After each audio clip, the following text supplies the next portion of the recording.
Good morning and welcome. I'm Ben Ormsby. I'm the Yorkshire editor at thebusinessdesk.com, and I'm delighted to be hosting this session for Disruptors North, looking at the city of the future and how technology is revolutionising the urban landscape. Sponsored by Ribble Cycles and WeLink Communications. Over the next 45 minutes or so, we're going to take a look at the impact that the last 18 months has had on our cities, changing working patterns are creating opportunities for us to rethink our urban centres, and discuss, what the future has in store. I have asked our panellists to see if we can get a mention of flying cars in there. However, I can't guarantee we're going to be talking Jetsons levels of technology. However, before we get on to our panel, and it is an expert panel at that, I'm delighted to be joined by Dr. David McKee, who is the CEO and founder of Leeds-based Slingshot Simulations, but is here speaking as the representative of the Digital Twin Consortium. So hopefully David will be joining me now. By magic. Good morning, Ben. Hi, David. So I think we probably should get started by talking about what is a digital twin.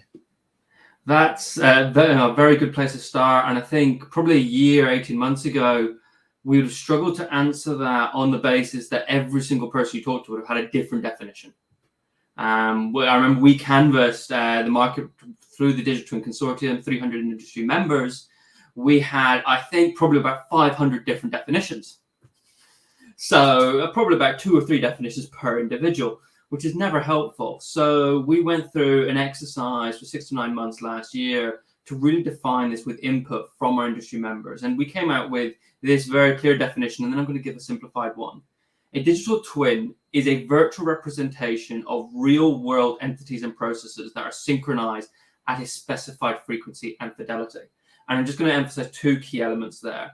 We don't specify that it is a physical thing. So it's a real-world entity. It could be a building, but it could be a process. It could be a logistics system. It could be software. And that is because actually all these things interact, and I'm sure we're going to get onto that in terms of smart cities and all of that in the discussion later on. But one of the key elements for us is actually the element of the synchronization. So a digital twin could just be great business insights, but it has to be synchronized with the real world, with data coming from the real world, connected from sensors, from IoT devices and others, but then somehow being realized back into the real world to enable decision-making, to enact change, to actually help improve the lives that we all lead. That could be reducing traffic, could be reducing air pollution. And an example of that, which is a very important one, often forgotten, is the role of storytelling. And that is really important for decision makers, is that digital twins often are real-time integrated systems through OT systems and so forth, but they also are used for telling stories to executives of this is what's happening to enable them to make that decision. So for us, it's also about enabling that storytelling. So it really is the holy grail of digital, really. It's a fascinating area, and I guess what opportunities, and you touched on a couple there that I think we'll be going into a bit more detail later on the panel. But what opportunities do digital twins provide? Particularly if we're talking about those real world systems. So the way people move around urban environments or going into that planning phase, what opportunities do you see, or how are people already starting to use digital twins? Yeah, I don't want to be too corny, but for us, it always comes down to faster, better, cheaper. And it always needs to. But so first of all, faster. It's about making decisions faster in a more timely manner. And I'm going to give an example around the Rainforest Trust. So they're doing some really great work to preserve the rainforests and save species around the globe. Now, when you're trying to save these areas of land, time matters, because actually trees are being cut down every day and you're losing that land. So every day, every week matters. And if you can make a decision quickly, you could save a species from extinction. But also, actually, it could be time in milliseconds to avert a nuclear disaster. The different ends of the spectrum. So faster decision-making is the first one. Greater collaboration is the second one for us, and actually enabling better decisions by bringing in more stakeholders to be more informed, recognizing that you and I are only experts in the fields that we work in, but actually, and we are currently doing a piece of work with the Atomic Energy Authority, we are not experts in atomic energy. We're experts in simulation and data integration. but we're able to bring in those stakeholders so they can communicate with each other so that they can make those decisions better. And that's the second piece. And actually, by doing both of those, you can therefore reduce the costs by reducing mistakes and therefore getting to results faster. That's it. I guess then, how if we're talking cheaper, faster, better informed decision making. I'm certain, having spoken to a few developers in the past, they've said there are challenges within a planning development cycle around those things. How are these systems and digital twins changing that approach to this matter? Are you doing anything at the minute that you're Absolutely. seeing? I mean, I'll give an example of some work we did in Leeds earlier this year. We worked across Yorkshire, Leeds, York and Hull, building 3D models, including mobility and transport information and air quality information, looking at all of Yorkshire, which is roughly 12,000 square miles. And one of the key outcomes of that, which is not what we were planning, and I'll admit that we in some ways failed, was the simple fact that there wasn't enough data to answer some of the transport questions around air pollution, particularly in Leeds city centre, because there weren't enough at that time cameras to actually tell us which cars were going where and why, stopping when, and so forth. So actually what that did as a first step is saying we need to collect more data, and it's not random data collection, it has to be targeted. So we were actually using that digital twin system to actually guide an iteration of data collection so we can then make better decisions. So it is a slow process, and that's one of the biggest problems we have is where is the data? Whether this is underground assets, where are the cables, where are the pipes? How many times do we see roads dug up and they've drilled through a pipe when they shouldn't have? It happens, and that's because data isn't shared. Now, there is challenges with that, of course. There's national security challenges with some of that you don't want shared. So it's a really interesting trade-off, and telecoms is a great example with who are the asset owners, for example, 5G masts. Who's responsible? Is it the local authority? Is it a third party who's actually responsible for the traffic lights, for example? And then is it someone like one of our panelists actually deploying 5G infrastructure on top of that? That procurement time can easily be anything 6 to 18 months. And if we can get that down, I know the British government has an objective to get that down to 2 or 3 days through better understanding of data, through digital infrastructure. And suddenly that's a big deal. And that's before we realize the value. So that's one of the key elements I'm seeing at the moment. Mm-hmm. So obviously the Digital Twin Consortium brings together partners from across the globe. You've sort of touched on that there's ambitions within the UK to use that data better to make it smarter and faster. Are there any places or are any of our international neighbours slightly further ahead of that? Or, are we seeing? Is there lessons we can learn from them already? Or I mean, I think there's a bit of a race going on, and the Digital Twin Consortium is really interesting because across the members, we're seeing great collaboration, even for ourselves, between your big organizations, your Microsofts, your Dells, and so forth, with SMEs and academia as well. So great collaboration to foster that at an international scale. So one of probably the most exciting opportunities we're seeing within the consortium, and I run a program, which is our use case program that is open to external bodies as well, to say, we've got an idea, let's get some input on it. You can submit that openly. If it's open source, we will support that and you get members behind it. So I really would encourage people to have a look at that and actually help you along that journey. But the most interesting one is actually there's some work going on in Austin, Texas, which is looking at about a dozen different use cases from air corridors. And you mentioned flying cars in the introduction. That is one of the things they are looking at with drones and flying cars. So looking at exploring that in a controlled airspace, very important. But looking at the I-35 corridor going through Austin, and we're looking at poverty and looking at different tech, access to tech and 5G. So there's a huge amount of work going on there in Austin. And I think funding is one of the big things there. We saw Biden's Green Initiative bill came through earlier this year. So that's probably one of the biggest bits. Europe also, there's a lot going on in Europe. And one of the most exciting organizations who's actually a member of the Digital Twin Consortium is FIWARE, which is an open body. It's a foundation. And they are working with probably a couple dozen cities now across Europe, from Barcelona to Aberdeen, to a couple in Germany as well recently. So some really exciting stuff from airports to roads to you name it. So some really, really cool stuff going on there. You touched on it, that the consortium, is unlocking opportunities for digital twins for businesses of all sizes. It always sounds like it would be the, it would be the bigger businesses, the larger corporates that are going to be able to get the opportunity, because I imagine that there could be a cost of entry. Is that the case, or are there opportunities for smaller businesses to use it? As an SME ourselves, so if you go in as a startup, your first year, you don't have a membership fee, and then that gets reviewed, and it's a very collaborative environment. So it is all about enabling those organizations to succeed, particularly during a COVID pandemic where companies have really struggled.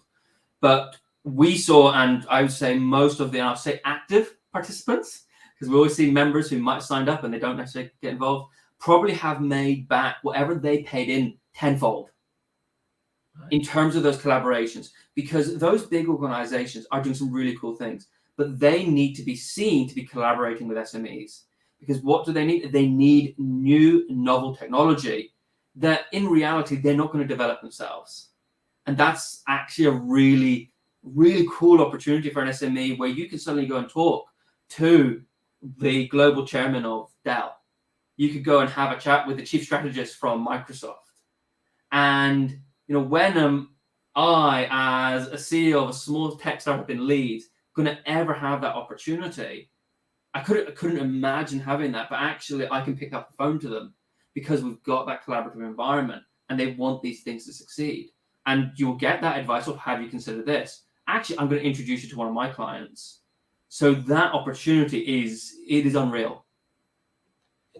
I think that, because that's the interesting part, isn't it? We always know that perhaps some of the smaller, more SME sized businesses can be some of the benchmarks for innovation, because they can be more agile, they can respond quicker, and they can be a bit more innovative in that respect. So actually, but they are always the ones that are wanted by the bigger corporations. So the fact that the consortium can do that is amazing. But going back to our main focus of the session being the future of cities, I'm going to ask the other panelists to join us as we move on to the wider discussion about what's next and what are the opportunities as we move back. So hopefully they will all start to appear. I love it when a plan comes together. So I'm now joined by the rest of the panel. So I'm going to ask you all to do a quick intro to yourselves and answer one quick question. And that is that, as I said in my intro, cities have been constantly evolving to meet the challenges of society. At the minute, there seems to be a major focus on that climate emergency. How do you see technology, responding to that?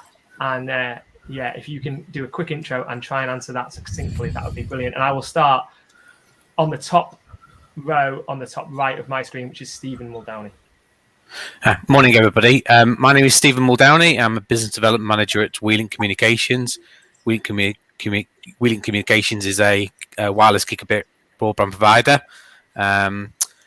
And in terms of answering Ben's question around sort of what do I think, then I look at data as being the key element here. It's about ubiquitous and pervasive connectivity, and using that connectivity to get the data that allows us to make more informed decisions, just particularly around energy usage, so that we can become more smart and green about the tech that we use every day.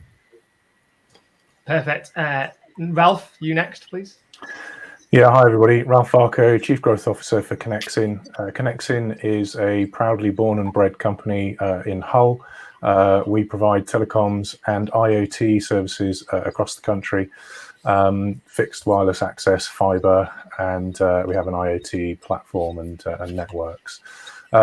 So I think that there's obviously the communications infrastructure that is going to enable data to be pulled from whatever type of sensor or system through into the platform. Actually, the value, though, is in the platform with the ability to correlate huge quantities of data in different ways in order for cities to be able to make decisions about how they're going to drive things forwards based on facts and correlation of that data.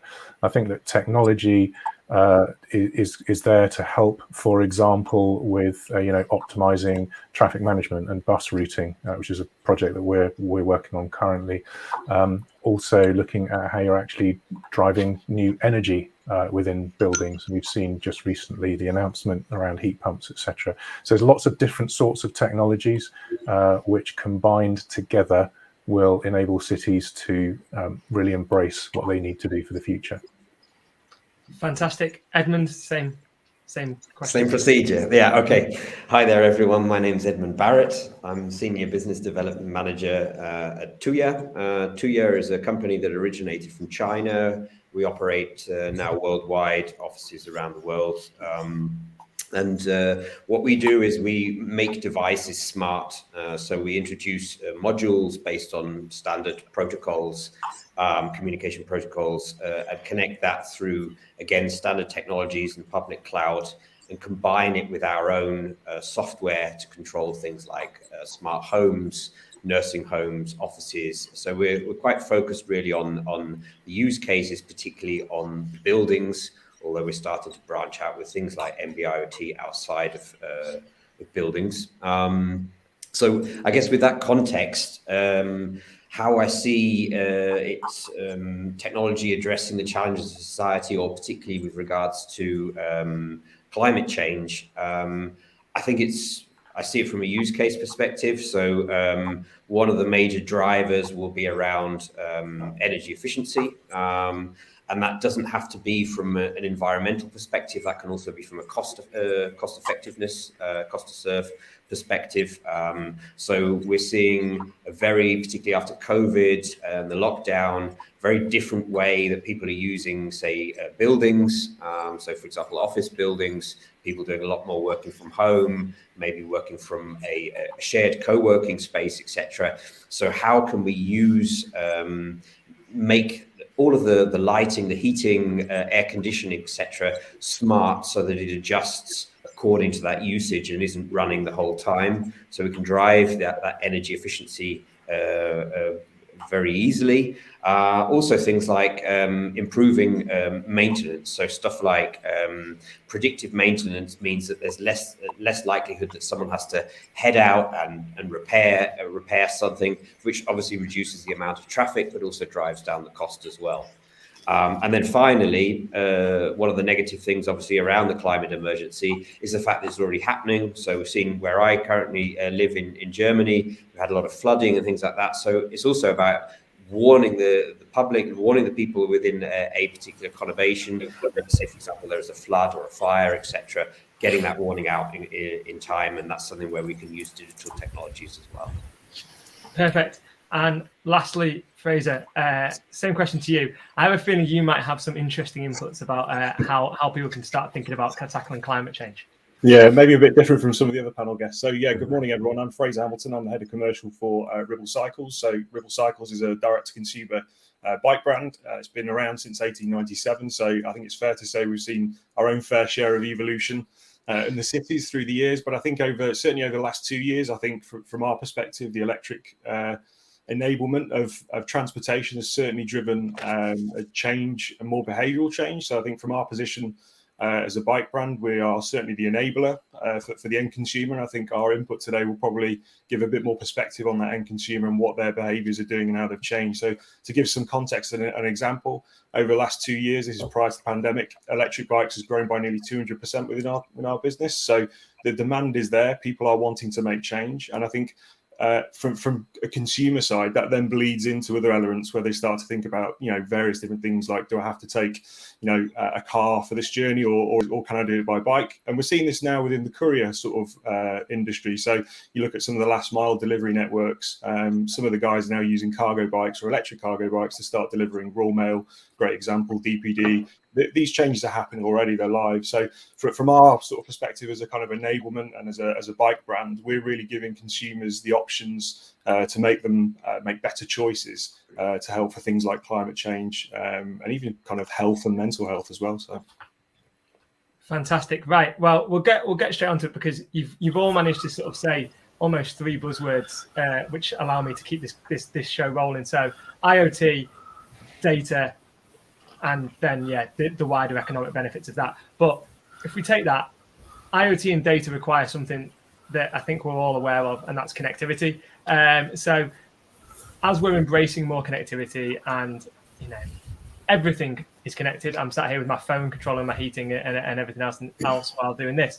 But what are the challenges and what are the opportunities for businesses as we look at that connectivity? I guess, Stephen, I'll come to you first because of the wireless network. Yeah, well, thanks for that, Ben. Yeah, I mean, I think that, as I said, that persuasive connectivity across the whole of the sort of smart city is a critical foundation. It's the fourth utility, and that's it's a necessary for all the building blocks to be able to then deliver that IoT. I mean, that connectivity can be low power type connectivity to LoRaWAN, to your fixed broadband, and into the wireless spectrum. I think we're going to see this hybrid network, the future, where you've got this wired and wireless, particularly from our perspective as from WeLink, we're very focused on the sort of the wireless element of it, providing that sort of gigabit connectivity, which is, we talk about gigabit today, we're going to be, that's available, today we can offer 1 with a roadmap to 10, and that's where we think it's going to be in terms of that demand of connectivity, just from a personal perspective, as we move to a world where people have, remote working, that having that connectivity, both from a residential and from a business perspective, without that, you're not going to have then the be able to connect the millions of IoT devices. 5G in itself will support a million devices per square kilometer, of IoT. That's the sort of density we're going to get to in the future. So having that connectivity across a smart city is absolutely, and it will be a blend of all the different technologies that are available in the market, including the sort of the wireless gigabit that WeLink offers. Before I ask this question, if anyone does have any questions, please put them in the chat box on the right-hand side of your screen, and I will put them to the panel as we discuss. I guess, Ralph, you've said it. Connexin is already doing IoT and is part of the growing number of businesses who are putting sensors everywhere to try to help map things, which will then feed into what David's doing with the digital twins. What are you looking at when it comes to that connectivity and the opportunities it's going to provide you moving forward? Well, I think Stephen's absolutely right. It is about having a network of networks, right? So you can utilize fixed, wireless, Wi-Fi, LoRaWAN, NB-IoT, etc., and it kind of depends on the use case as to what you're going to use. For example, you just can't use anything other than LoRaWAN for certain use cases with utilities and water companies, because you're talking about needing to have battery lives of 12 years. Which you're not going to get on networks that are quite hungry in terms of power usage. So you're then going to have other use cases where in the logistics environment, you need to track a truck that's on the road, and so you're not going to be using LoRaWAN or Wi-Fi, but you will be using the mobile operator network. So it kind of depends what your solution is. We will put in place the right kind of network for the use case. And I think one thing that I'm kind of quite keen on at the moment is to say that a use case doesn't necessarily make a business case. So there's lots of stuff we can be monitoring and measuring, but it's at the moment critical that we really think about what the business case is behind every use case that we're taking to cities, to health authorities, to the smart buildings environment, to ensure that we've got the right kind of connectivity, the right sorts of sensors, and then we really know what the outcomes that we are trying to drive are out of the back end of the platform that we have. And I guess, David, you touched on it earlier with your reference to the work in Yorkshire, that you were trying to get all this data, but then realized that the data wasn't quite there. What is it that what's the opportunity you see with all this interconnectivity, and I guess how it feeds into those digital twins that can be used for everything from planning to mapping systems? I mean, I think I'll start with the challenge first, because I think one of the things that we're seeing in the UK, but we're also seeing very much in that example in Austin, Texas, is, to Ralph's point, is we've got in that case 12 very clear business cases that are all being deployed with independent solutions, often different, a few different providers as well. And now we're seeing an overarching business driver to say we now need to integrate. and we need to see these things work together.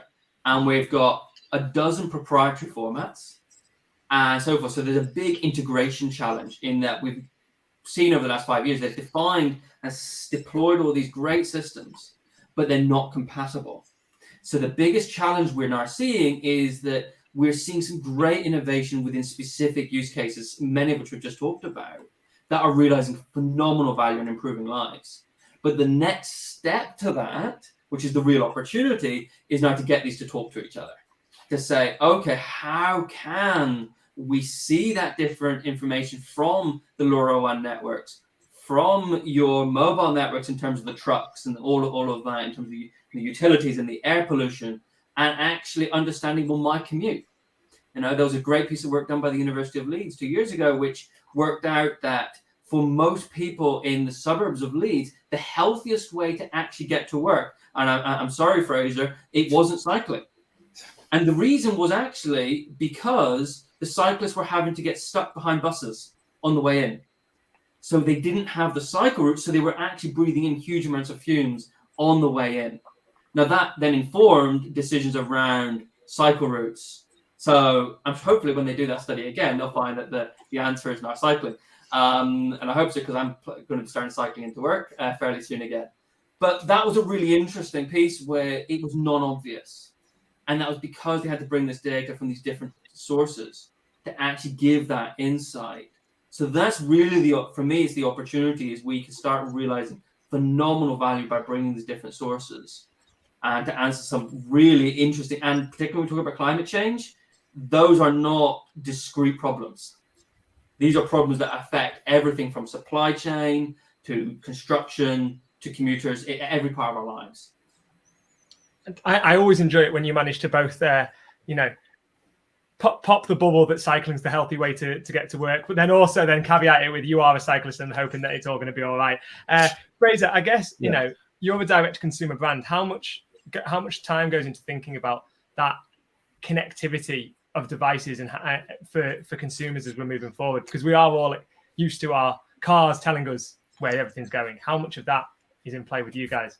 Yeah, so I think if you look at the cycling industry, there's lots of that available already. I mean, most people who ride bikes from kind of more of a leisure purpose will have some form of smartphone or bike computer there, which is collecting huge amounts of data, their routes, etc., etc. So if you look at companies like Strava, they have a global heat map to show where the most popular cycling routes are. And to be fair, most of the popular cycling routes is simply because there's either infrastructure there or it's the place where they're least going to get hit by a car or a bus, so to speak. So a lot of it is driven primarily by safety. And we speak to a lot of people, and people would use cycling as an alternative option. Certainly globally, safety is the biggest paramount thing. Certainly in the UK, when we get into kind of the autumn and winter months, it's all about weather, which is unfortunately one thing we can't enact change, but we can certainly help and assist with. But I think, back to some of the kind of other panels' points, I think the key thing I've seen sort of globally around connectivity is just around standards and unifying those standards. That's going to be the biggest challenge, I think, across the board. And back to David's point at the top of the kind of show here was just around how do you get collaboration really driving more within these businesses, and unifying standards is one way of doing that quite quickly. But I think if we look at the consumer side, I think the next kind of big thing that will start to become more prevalent is around privacy and security, and what happens with that data, and what do people want their towns and cities to use that data, because effectively we are creating a position where we have so many data points that we're going to have so much data that we need to be able to use that efficiently to make meaningful and impactful change. So I think some of the people who are watching today who are in businesses are wondering what does the future mean for them. If you've not got data analysts at core of your business now, it's going to be a big part of your business within the next 5 years. And that's where the opportunities arise, I think, for most of these businesses, is they've got all these data points. How do they use it to enact change that either benefits their proposition, a consumer, society as a whole? And I think, the other elements kind of that we would see longer term is just more around kind of, are we ambitious enough? I think that's also a big point that we see across the board. I mean, even from a connectivity point of view, I think the World Economic Forum said that 54% of the world is connected. I see that as the biggest barrier to sort of move us at some pace. And this will need, a lot of collaboration across the board, subsidy from governments to enable this. So there's lots of kind of great things happening at a very lower level, but to really drive it into the mass market, it is going to need a concerted effort, an ambitious effort from lots of different places. as you touched on so beautifully, the data element, I will signpost everyone. I am also hosting a session later on unlocking the potential through data and the power of data. Hi, Ben. I think there's an interesting point in there was about also the issue around data. We're now going to have too much data, so the energy cost of actually storing all that data. So you've got a problem of how do I connect all that data together? I've got this ubiquitous network; it's pervasive everywhere, connecting. So everything's giving me data. I've now got to store that data. So there's an energy, issue around that. So we're going to have to start to see. I think also here it's not just about that collaboration, so that we can share data. So you're not having multiple data from the similar areas, but also about how we manage that data, and that's looking about sort of that what we call mobile edge compute. So put a lot more of that locally, where we're only sending out the real data that needs to be processed, rather than all the raw data. And so having that sort of that where we've got connectivity, but also putting in local compute power as well, to basically so we're not getting this overloaded with data as well, is an important point. Could I just jump in on a very, very, very quick point there? And that's something I think is a call to action that's very important, is that we see, and we all know in organizations, there are terabytes of data that isn't being used. And there's a well-known term for it is dark data, which is just sitting there at the back of a cupboard, just isn't there. And we as an organization signed up to one of the Green Software Foundation to say, actually, we're going to help organizations identify that and either realize the value of that data or you dispose of it. So there's a really important action that we all need to be taking on board, and that hopefully the audience will take on board, is go find what data you have and work out if you need it or not. Because the carbon emissions of just storing that on hard drives is actually pretty bad. And if you're not using it, get rid of it. I guess, Edmund, I'm going to come to you slightly now with one of the challenges I always think when it comes to, any form of technology is it's going to require maintenance. And particularly if we're talking about big amounts of IoT in cities, what opportunities are there for cities around those public services that they can use technology to help make that better? And are you seeing any of that? I guess part of the issue, I think in general, smart cities is going to be a bit of a free-for-all. And there will be the question of, okay, what will be run by the state and what will be run by private organizations. We will see part of the cities developing. So the individual buildings and things, I would imagine, would be more privately driven in relation to use cases that relating to things like offices, etc. So to go back to the point we were just discussing, I think, the sort of, as we see a consolidation of platforms and also technologies, then there can be more collaboration. And as a result, I think the general maintenance of the whole infrastructure will become more straightforward because you will have a lot more collaboration. You're not working on your own private island of data or island of things, but rather you're working on the Internet of Things. So talking about things like the data security, data protection, etc. I think that's something that it means that everybody can kind of work together almost to ensure that's at the highest level. So for the maintenance of the actual system, I think that will be assisted through the collaboration. On the other hand, in terms of the actual cities and maintaining the city itself, then I think you're going to see, again, focusing very much on the cost reduction side of things. So we see a lot of use cases around street lighting as an example. For a long time, I'm actually from the energy industry originally. For a long time, that was unmetered energy usage. Basically the lights sort of come on at a certain time and just carry on the whole time. That isn't necessarily a terribly efficient way of using things. So it could be dependent on weather. It could be dependent on what time of day it is, etc. So I think those sort of use cases, we've talked about things like LP-WAN, NB-IoT, etc. I think would be great for making those types of technologies possible. And the other thing is, of course, the more we're all working on this, the more we drive down the cost as well. So if you think about, say, for example, the cost of I don't know, a light bulb as an example, then if you can drive down that cost of hardware, then obviously it's actually all of these use cases are far more feasible. At a point where a light bulb might have cost 30 euros for a smart one, then no one would be able to, as Ralph mentioned, come up with a suitable business case to cover that. But once you're starting to utilize technologies that are used across the board, not just in the city, then you're driving down the cost of hardware, and suddenly those sort of use cases, whether it's lighting, whether it's monitoring bin levels, etc., parking usage, etc., all of those things suddenly become economically viable. I always enjoy it when you manage to name things that I know have been going on in Yorkshire. So checking how full bins are was something that I think Bradford Council did a few years ago. That's what we do. We do that in Sheffield. There we go. See. So yeah, and across the whole of Sheffield.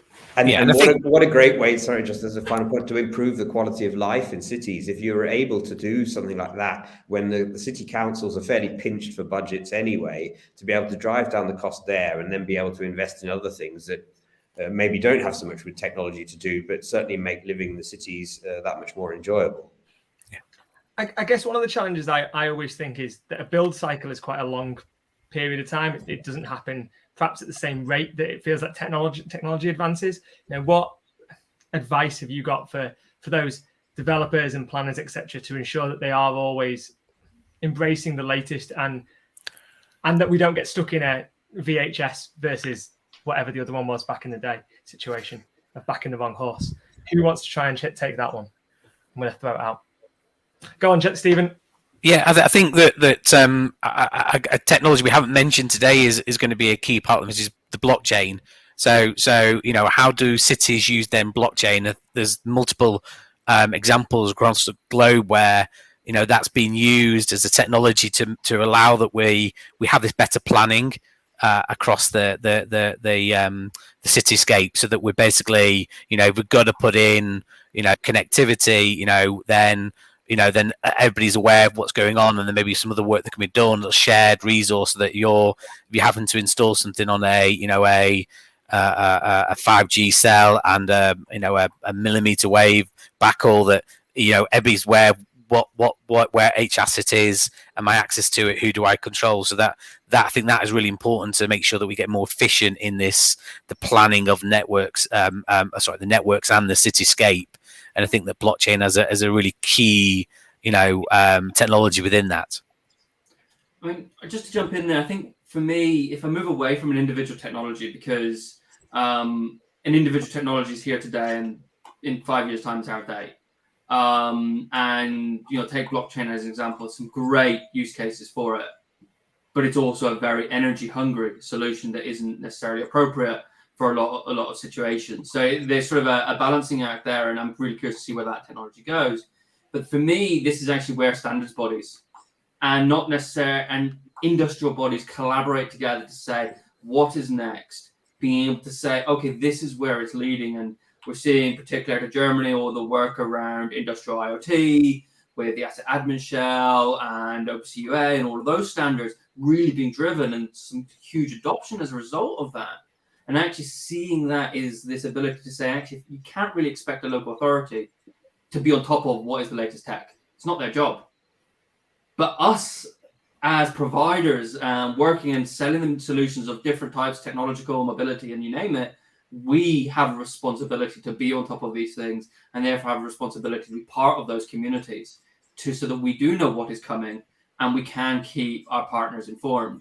And we are very clear with all our partners to say, actually, if Slingshot, for example, isn't the right solution, we will go and we will find the right partner for them, because otherwise it's just going to create pain for them and pain for us. And that is a mentality that I think is growing and probably wasn't around maybe 20 years ago. But I think business, particularly in Yorkshire, are really good at helping each other out and introducing each other. And that's one of the nicest things, I think, particularly within the Yorkshire community, is that we really do collaborate and say, actually, I think you should go and talk to those guys instead. And that's a really important part of that. So that collaborative attitude to almost, we call it co-opetition, So there is a bit of competition, but we're also cooperating together, and that's a really important piece that I think will drive that beyond all the technological pieces that are just tools of the trade, and those tools will change. And I would add to that. I mean, yeah, definitely stick as close to the standards as possible, but I would actually encourage people to get stuck in as well. I think one of the dangers that we'll have is that we talk about how things might, and we'll come to the question of how things might look in the cities in the future, that we become so focused on that we never actually get on with something, and it's sort of there can be the danger that it's sort of death by PowerPoint. So there is some learning to be had from actually doing things. And yes, it would be foolish to reject a standard and go with a proprietary thing that could, technology that could be overtaken very rapidly. But I think if you take, say, for example, so Ben, you mentioned that you control your thermostat via your smartphone as an example. So in smart home, there were so many different areas and products where people were trying to make them smart, and everybody tried to develop their own separate little entity focusing on their use case. And for a long time, that actually hindered adoption. But I think there were enough standards within that. So things like Wi-Fi for the communication or Zigbee, or using things like public clouds, etc., where there were enough standards in there where you could actually then link the various devices up at a later stage. So you see a huge catalyst. Not saying that we're going to control cities via Amazon Alexa in the future, but things like the voice controls that manage to pull together using an API various use cases in the smart home, pull them all together. That was a huge catalyst for smart home sales. And I think quite often we could be starting to build and these technologies within smart cities and still have enough standardization within them to then be able to join them up at a later stage and make them clever and maybe combine the data in a sensible manner, etc.